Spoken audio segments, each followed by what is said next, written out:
যাক আজকে আজকে 2 দিন পরে এই যে একটা ট্রলার পাইছি সাহায্য করার জন্য কিছু ত্রাণ নিয়ে আসছে। এদেরকে পাওয়া গেছে এখন পর্যন্ত। ভাই এখানে কেউ আসে নাই, আজকে 2 দিনে কেউ আসে নাই, এই ট্রাক ছাড়া কেউ আসে নাই ভাই। ওইটা আমাদের বাড়ি, কেউ আসে নাই।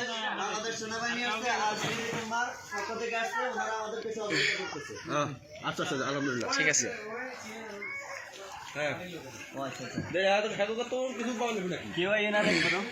না না আমাদেরকে তাদের বাজার থেকে না করতেছে ভাই, এই যে দেখেন না, যারা না করতেছে দেখেন না, যাই দেখেন আপনারাই প্রথম, কিন্তু মানুষ বন্দি। ওই যে দোতলার পরে মানুষ আছে, অসংখ্য মানুষ আছে দেখেন। অসুবিধা নাই, আমরা অন্য ফাউন্ডেশনদেরকে বলবো। হ্যাঁ ভাই।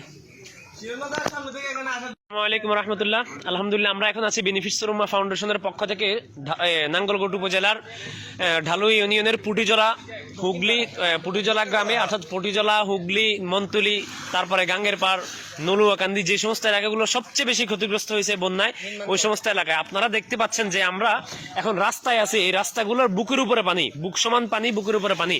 এই রাস্তার উপরে এই অবস্থা, এখন মানুষের ঘরের কি অবস্থা থাকবে? এখানে যাদের বিল্ডিং আছে তাদের বিল্ডিং এর ছাদের উপরে, দোতলা বিল্ডিং এর উপরে অনেক মানুষ আটকা আছে, যাদের খাদ্য প্রয়োজন। এই প্রথম পুটিজলাতে এলাকাবাসী বলতেছে যে এই প্রথম পুটিজলাতে কোনো টিম এবং স্বেচ্ছাসেবী টিম ঢুকছে।